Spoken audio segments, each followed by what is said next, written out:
On a spring day, around 33 AD, a carpenter's son was executed. Crucifixion was the most horrific, horrible, nasty, humiliating form of death devised for anybody. His name was Jesus. His death is one of the most momentous in history, but the reason it happened is still hotly contested. Officially, Jesus was killed by the Roman Empire. Rome dealt very harshly with its critics. It ruled by fear. But he'd also made enemies among his own people. The Jewish authorities certainly wanted to get rid of Jesus. He might have been planning some kind of coup, some kind of riot. And let down his closest friends. Judas felt himself to be betrayed and therefore betrayed Jesus. Did Jesus seek his own death? Jesus was incredibly revolutionary. He is saying to them, come and get me. The biblical accounts have been questioned. There were witnesses, the verdict. I don't think any of that is historical. So what is the truth behind the stories? Who really killed Jesus?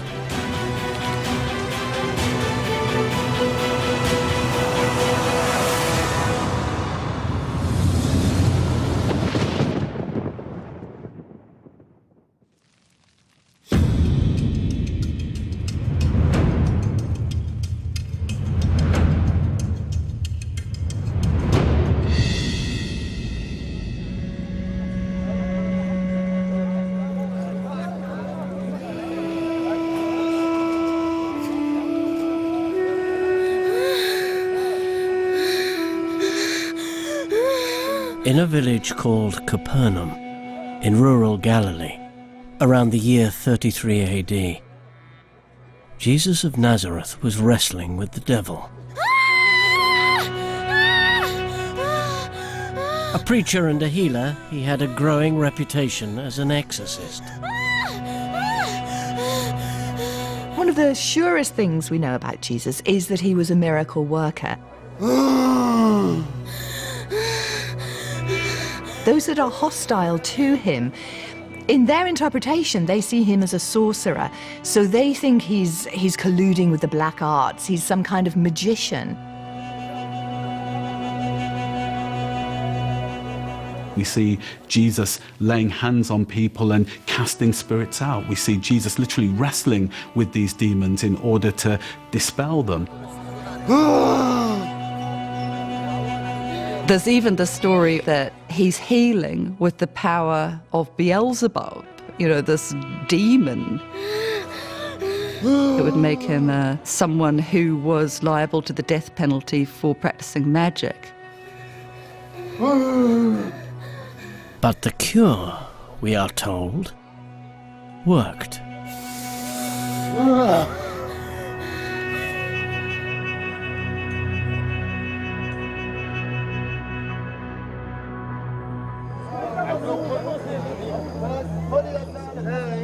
Jesus was in his early 30s.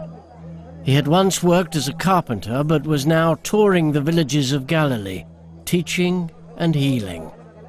Yet if his exorcisms drew the crowds, it was his teaching that was truly explosive.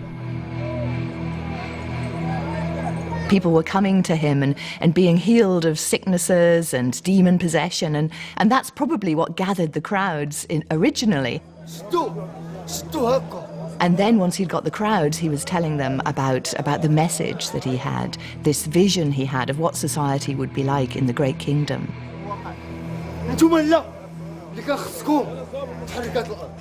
Jesus was preaching a new world to the Jewish people.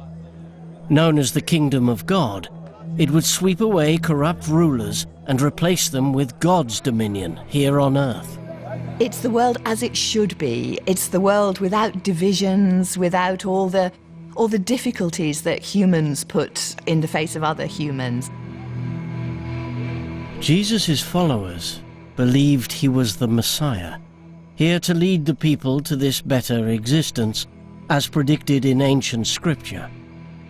But as well as offering religious hope, this was a radically political message. The religion of the first century mixed together religion and politics. And therefore, what Jesus tells us about the poor, his criticism of the religious authorities, they're not just spiritual teachings, they're political teachings. Jesus was incredibly revolutionary in his social teachings. He turns the world upside down.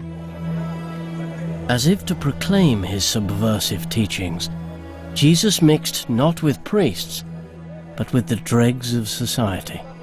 The people that Jesus chose as his prime disciples were poor fishermen, a tax collector who was considered a bit like a pimp in today's society. Jesus seems to have gone out of his way to gather around him a motley bunch of people. People who are quite scandalous, really. People who are lawbreakers, sinful people. And what it's saying is that the kingdom of God is for ordinary people. His message meant that Jesus was making some powerful enemies. Anyone who did anything in terms of assembling crowds and claiming prophetic authority was liable to be killed. Trouble came first from a party of Jewish religious experts known as the Pharisees. It was their job to interpret Jewish holy law.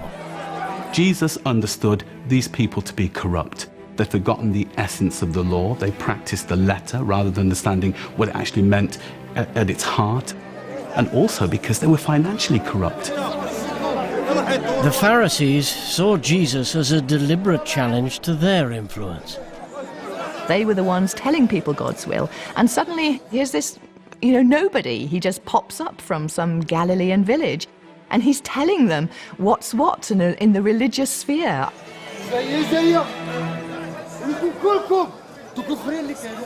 A lot of people would ask Jesus, who gave you that authority? You're not a rabbi. It's not an academic debate. This affects people's lives and there's a lot at stake.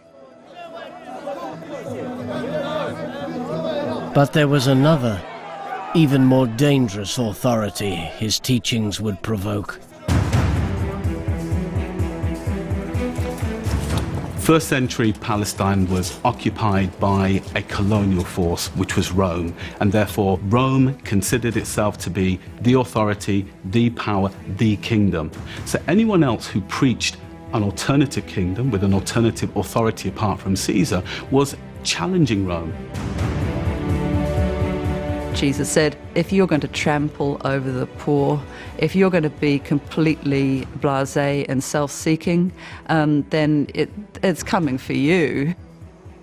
It was incredibly dangerous because Rome ruled by fear. They used crucifixion as a means of not only punishing people, but also a fear tactic to ensure that people would not rise up against them. So Jesus ultimately makes two powerful enemies. He becomes an enemy of the religious people and is an enemy of the political order as well. Jesus was already playing with fire. But soon he'd take his radical message to the seat of power, where defiance meant death.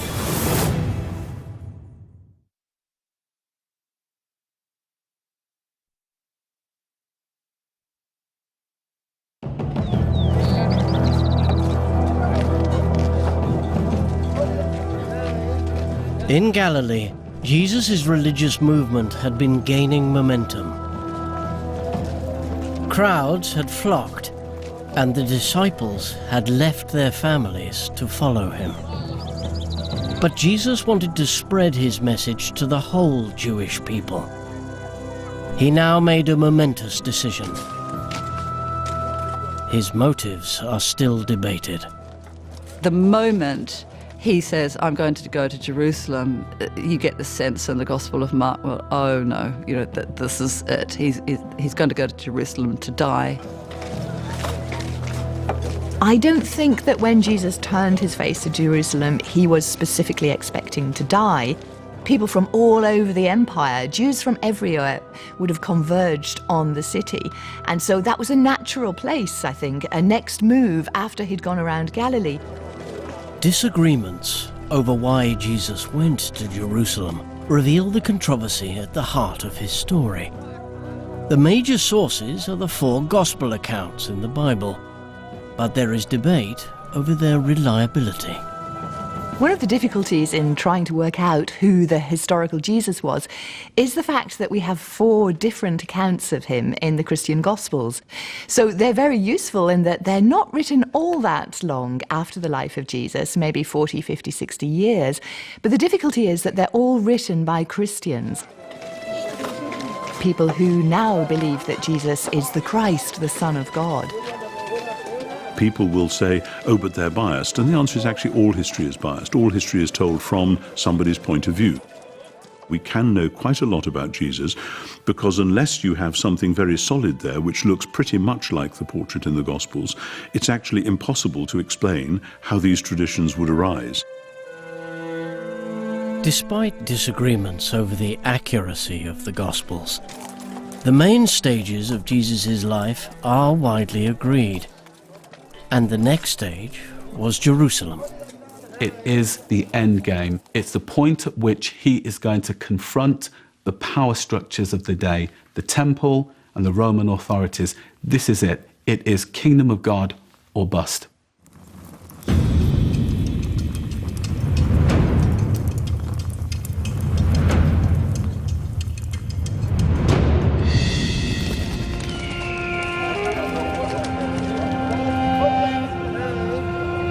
For over 25 years, Jerusalem had been ruled by the Romans. Soldiers kept an uneasy peace with the resentful Jewish population. Local arguments could quickly flare up into civil unrest. It's very fraught, it's very tense. There are a lot of young men up in arms. You can think about white occupation in black South Africa, constant rebellion. Some people trying to broker a peace, other people intent on causing the final revolution, other people saying we've got to crush them with an iron will. Now, with the Jewish festival of Passover, pressure on the streets of Jerusalem was at its peak.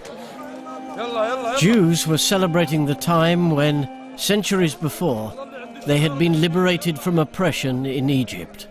Jesus quite deliberately chose Passover as the time to go because he wanted what he was going to do to be seen as a kind of super Passover, a kind of a mega liberation.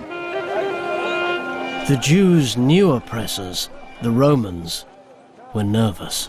Passover is a sensitive time in this period because it's a festival that draws large crowds to Jerusalem. From the point of view of Romans, large crowds are potentially dangerous things. The governor came specifically for the feast with a body of troops to make sure that he was on hand in case there was any trouble. So they've got the Romans breathing down their necks, quite literally almost. In this teeming city, Jesus needed to make an impact, and his entrance certainly attracted attention. He rode a donkey, fulfilling a prophecy in Scripture for how the Messiah would enter the city. But how deliberately did Jesus stage manage this moment? I think Jesus was a creative personality. He could tell brilliant stories. And he was also a bit of an artist in terms of how he could deal with a crowd.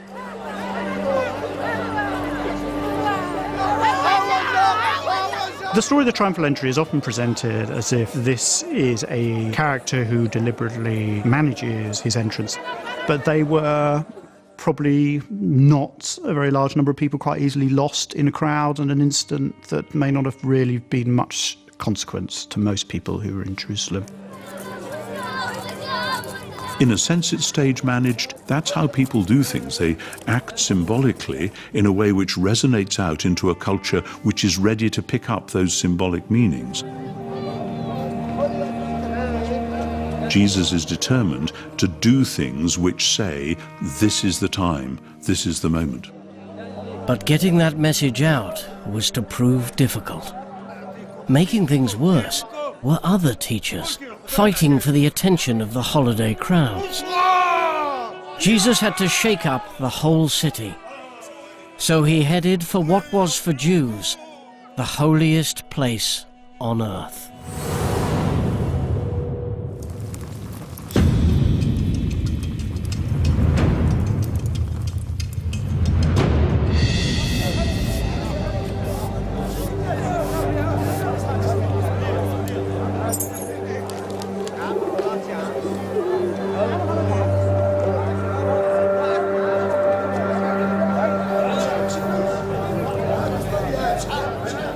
The temple in Jerusalem was the center of the entire Jewish faith.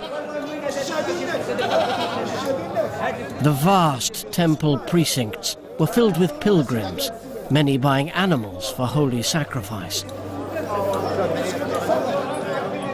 With the healthy cut of the prophets going to the temple priests. People perceived the temple hierarchy as being the rich aristocracy. The temple had come to symbolize, instead of being the place where heaven and earth really did meet and overlap and get it together, it had become a sort of a parody of that.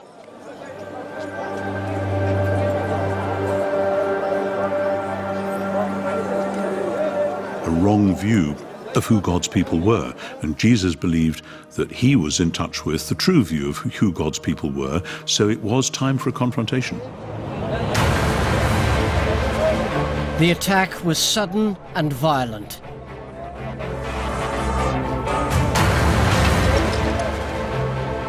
Jesus shouted that the temple had been turned into a den of thieves. The standard picture of Jesus as meek and mild is very different, actually, to the person that we meet in the Gospels. There's something sort of a rioter just throwing a brick through a window when they're doing anti-capitalism riot. One of the things we have to recognize about Jesus at this point is a sense of confidence, a sense that this is the right thing to do, and here's how to do it. But to some, Jesus might have seemed like a madman on the loose. Jesus' behaviour in the temple could be interpreted by some as behaviour of somebody who is mad, a bit unhinged.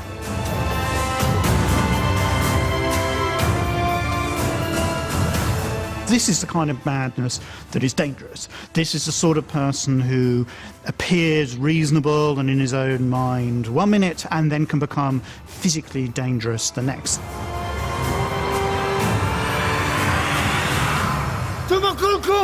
Classical texts describe how you should deal with these sort of people. You've got to sort of knock sense back into them or ultimately just get rid of them. This public demonstration had disrupted the holiest place in Jerusalem and insulted the temple's high priest, making Jesus another powerful enemy. Word of his actions spread rapidly round the fevered city. Jesus is picking a fight. He is saying to them, come and get me. Either join me and be part of this revolution or stop me.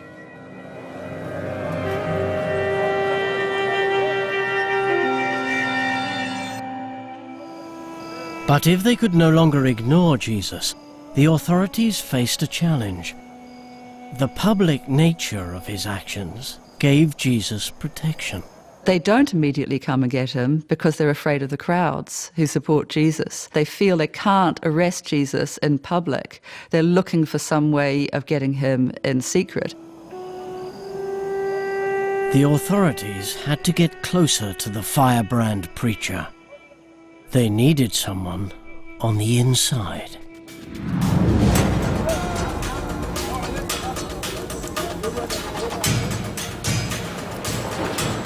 Since his earliest days as a preacher, Jesus had been surrounded by loyal disciples. Now one broke away. Judas is one of the most mysterious figures in the New Testament. We're really not told what his motives were. That results in all kinds of modern speculation in terms of why he did this, why he handed Jesus over to the authorities.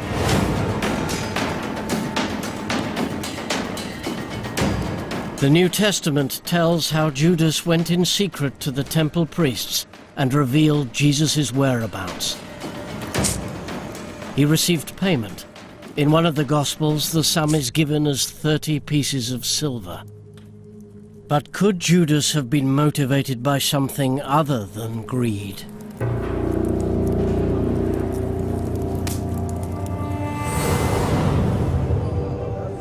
One theory that has gained traction is the idea that he was a political revolutionary.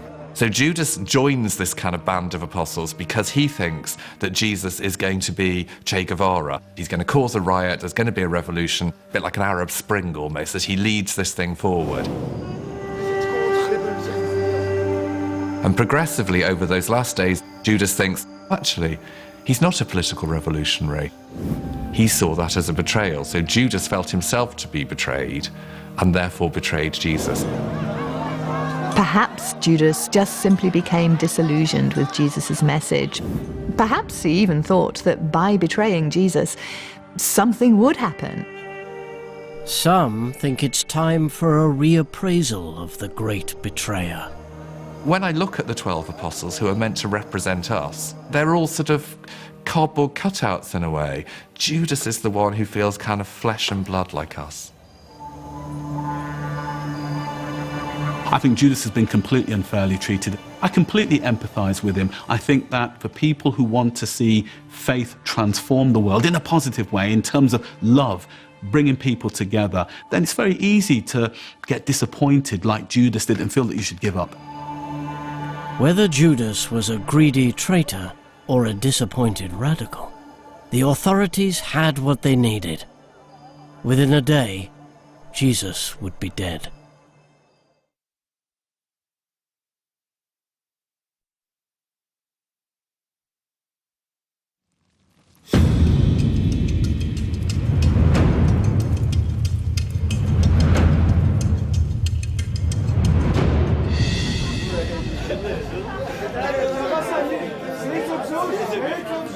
Jesus had been in Jerusalem for almost a week. He turned over the tables in the temple and was a marked man. Now he called his followers together for a meal. It has become known as the Last Supper. During the meal, Jesus made an astonishing statement. "One of you shall betray me." But if he knew of Judas's treachery, why didn't Jesus flee the city? I think Jesus probably realized that his death was going to be part of the story. And I think as soon as he realized that, he probably started to interpret that death and to work out what the story was now that it included his death. Jesus had in his heart and his head those Jewish scriptures which spoke of God's purposes coming together into a kind of a dark vortex of suffering, of pain, of death, and that it would be through that that the redemption would come. Jesus may have accepted the inevitability of his own death, but would his followers? I don't know if everyone would really believe it. People just really, when it came to the crunch, thought, no, it's really not going to happen. It's the sense of, I think with Jesus, a quite lonely destiny. What Jesus did next might have seemed even harder to understand. At that point, Jesus does this extraordinary thing of breaking bread and saying, "This is my body broken," and lifting up the wine to bless the wine. And "This is my blood. When you drink this red wine, remember me. It's going to be poured out." This ritual became known as the Eucharist, a cornerstone of the Christian Church. Jesus was quashing any hope he could escape execution. Some people have said if Jesus thought that, then he had a sort of death wish or like a suicide pact with God. But this was what he had to do. The way God's purpose would come about would be through the intense suffering of his people, and maybe that would all be focused onto one person. With the Last Supper, Jesus had set his sights on death. But before long, his certainty would be tested.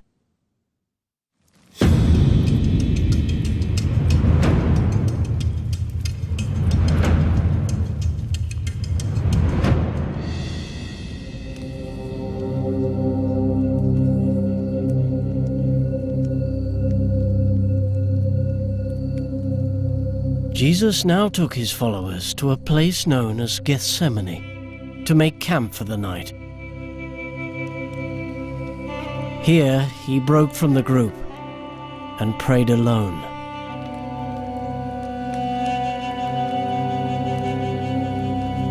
It's the lowest point. It's the point of despair. He realizes what's going to happen to him. He recognizes the full enormity of crucifixion and this hideous penalty that he's going to have to undergo. And he's desperately praying to God that he doesn't have to go through with it.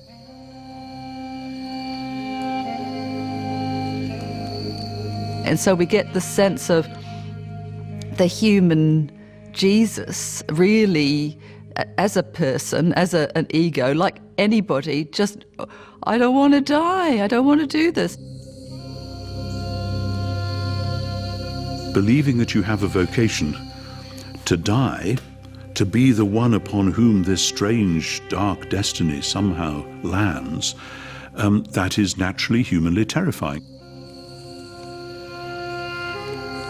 This is an intense moment of loneliness for Jesus, and there's a real human struggle there, that he wants his friends with him, his closest friends, but ultimately he has to do this himself.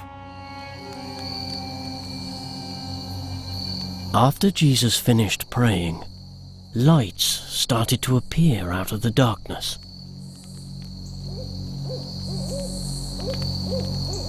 Hey, look!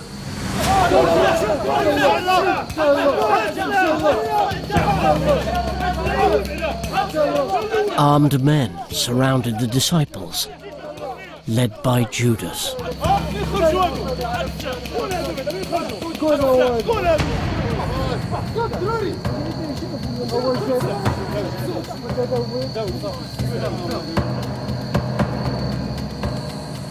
The betrayer identified his master with a special sign.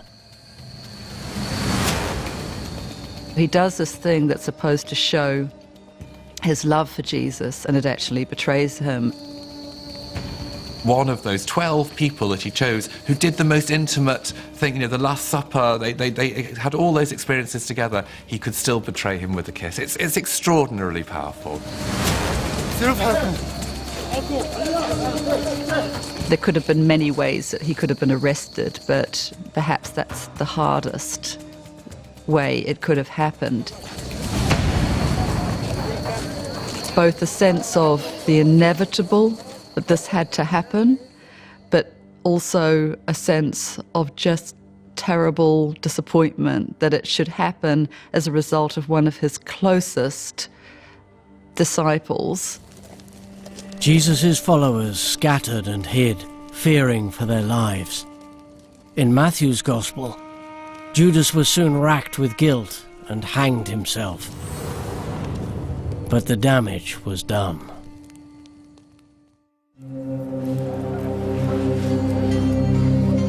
When he heard of Jesus' arrest, Jerusalem's high priest gathered his advisors.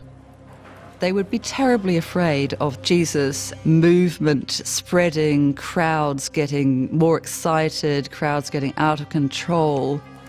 If the Romans got wind of any kind of insurrection, that could lead to an enormous loss of life. They knew the rabble-rousing prophet had to be dealt with, and quickly. But the priests had a problem. The Jewish authorities were not in a legal position to put anyone to death. So they had to find something that the Romans would see as a capital charge. So a rebel leader, that'll do. Jesus' outburst in the temple had already branded him a rebel, but the priests needed to stop the crowds rising in his defense.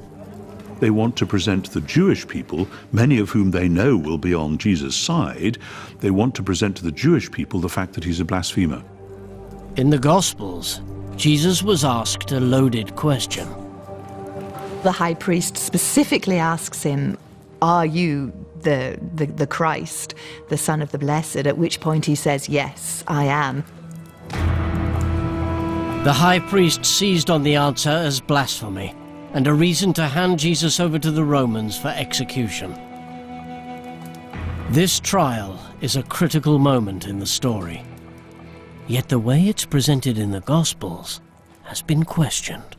The Gospels make out that Jesus had a full-scale trial in front of a Jewish council with the high priest at the head. There were witnesses, there were charges, there was a verdict. I don't think any of that is historical. I think it all goes back to the attempt by the writers of the first Gospels and the early Christians to put as much blame as possible on the Jewish leadership. And they had a very good reason for doing that. And that was because most of the people who are now coming into Christianity were Romans. They were non-Jews. And it was very embarrassing to say that Jesus, their leader, had been crucified by a Roman governor. I don't think the accounts of Jesus' trial before Jewish authorities are particularly historically credible in detail. I do think probably it's more important for them to hand over somebody who is potentially dangerous to the status quo, to the relationship between them and the Roman authorities. Yet for others, the Gospel accounts of the trial are more believable. In a place like Jerusalem, in a pre-print culture, a pre-television culture, the way you find out about things, everybody talks to everybody else about everything all the time. And so I have no problem about saying that the basic bones of the story are well known around Jerusalem by the next morning. We can't know exactly what occurred that night, but within hours of his arrest, Jesus was given to the Romans. His fate now lay in the hands of one man, Pontius Pilate.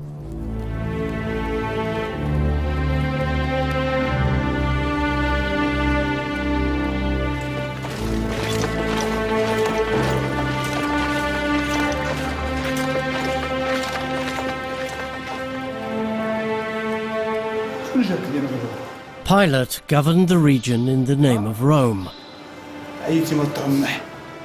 A man of war, he was here to keep the peace. Pilate was under huge pressure. The whole area needs to be kept peaceful. That's the main agenda. One serious threat to that peace was the new prophet, who had been hailed as the Messiah. In the Gospels, Pilate questioned Jesus and marveled at his lack of response. In 3 of the accounts, when asked if he is King of the Jews, Jesus simply replied, "So you say." Pilate is presented as a reasonable man. Under pressure from the priests and their supporters, he reluctantly sends Jesus for execution.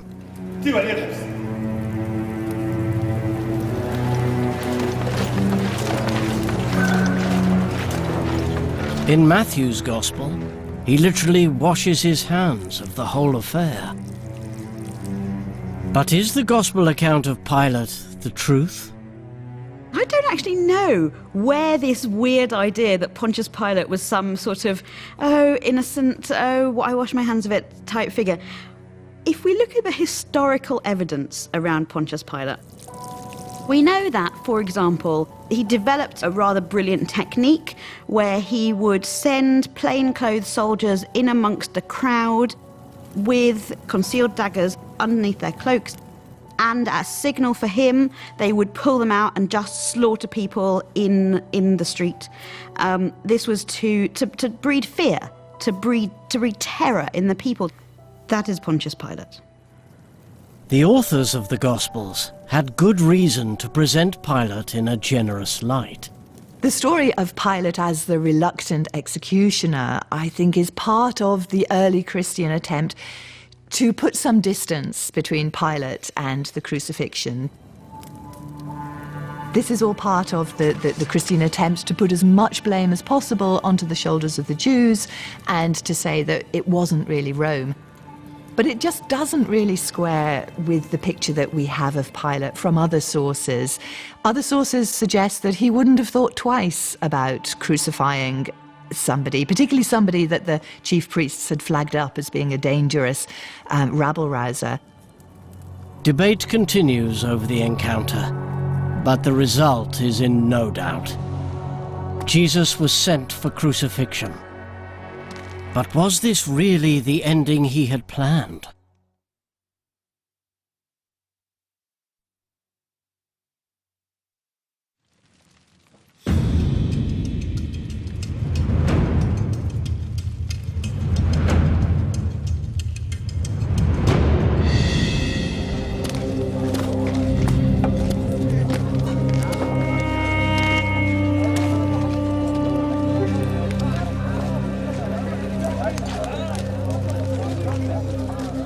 After his encounter with Pilate, Jesus had been sent for execution.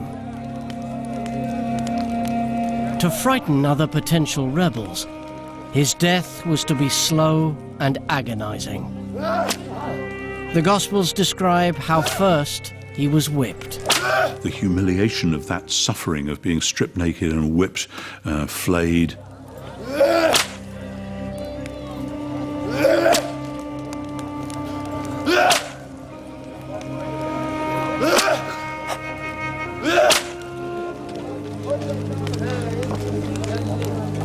Very horrid and just totally degrading in the sense of your human dignity completely squashed. And that's before they even nail you up and leave you there slowly to die.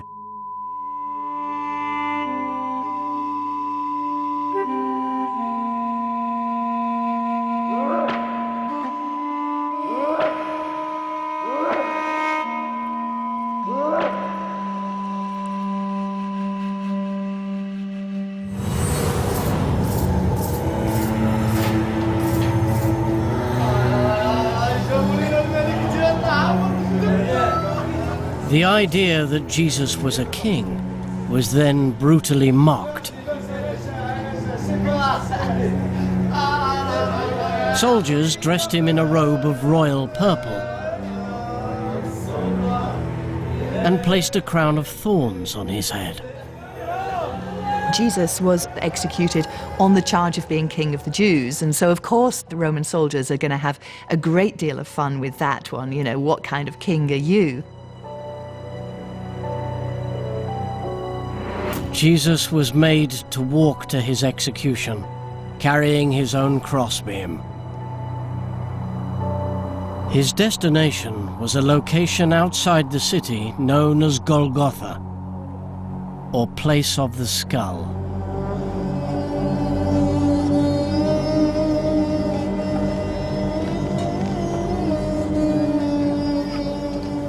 Crucifixion was the most horrific, horrible, nasty, humiliating form of death that the Romans had devised for anybody.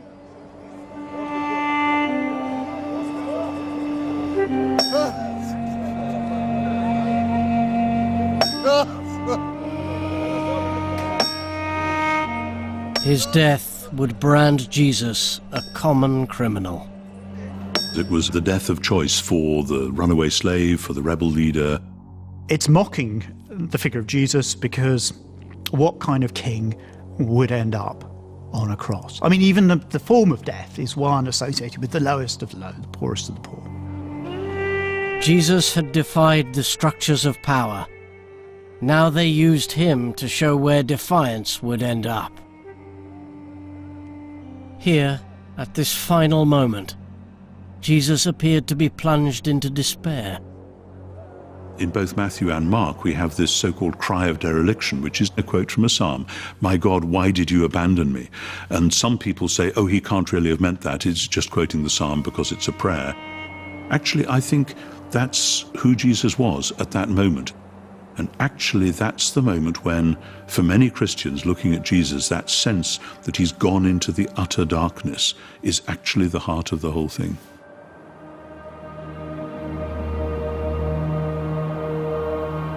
It's awful. I feel for him. I feel for the thousands and thousands of Jewish men who died that way under Roman occupation. Having believed Jesus would triumph, his followers had been dealt a crushing blow. For anybody who may have thought of Jesus as a messianic figure, his death on the cross would be a shock. The people who followed Jesus from the very beginning, when they saw Jesus on the cross, nailed up there and left to die, would simply have thought, that's the end of things, that's it, we expected great things. While many of his followers were in hiding, some came to watch their leader being crucified, including several women. One of the things that we often forget when we reflect on the life of Jesus in the Gospels is the profound and important role that women play. We now know that women supported Jesus' ministry. They helped to fund it. We know also that at his death, it's the women who have been faithful. They're the ones who surround him as he dies.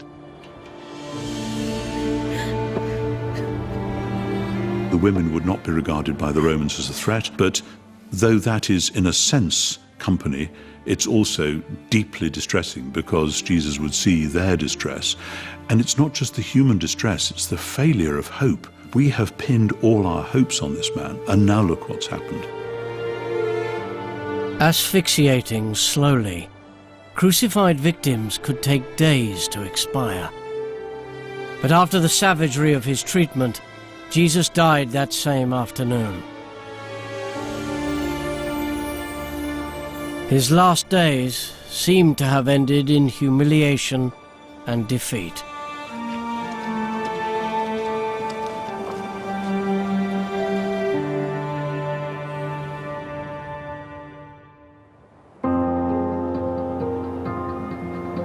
But for his followers, this was just the beginning of the story. On the cross, Jesus may have looked as if he was being stripped naked and humiliated. In fact, he was stripping naked and humiliating the principalities and powers. In the Gospel accounts, 3 days after his crucifixion, Jesus was resurrected. In the years that followed, his supporters pulled off an incredible coup. The story of Jesus and the Christian story built around it managed to transform this symbol of utter rejection. The cross becomes something that symbolizes victory and vindication and exaltation. Within 300 years, Christianity would be adopted as the official religion of Rome. It has gone on to be the faith of hundreds of millions.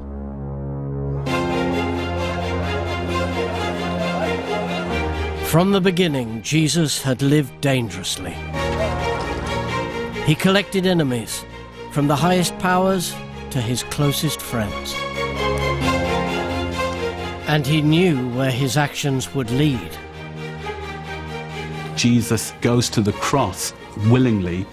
The time is right. He has to now make the sacrifice. The crucifixion was supposed to crush Jesus' message. Instead, it made it immortal. The transformation is extraordinary, and the question of how you explain that transformation is really the question both of Christian origins and of the question of God. In 1606, a man named Guy Fawkes was executed for trying to blow up the Houses of Parliament, and with it, the King of England, James I. But why did Guy Fawkes want so desperately to kill the king? And how did the king himself bring about Guy Fawkes' brutal, bloody downfall? Next, Alex Polizzi attempts to ward off any more scathing reviews for a South Wales B&B. See if the owners step up to the plate and stop feeding the pigeons. Seriously, new hotel inspector in just a tick.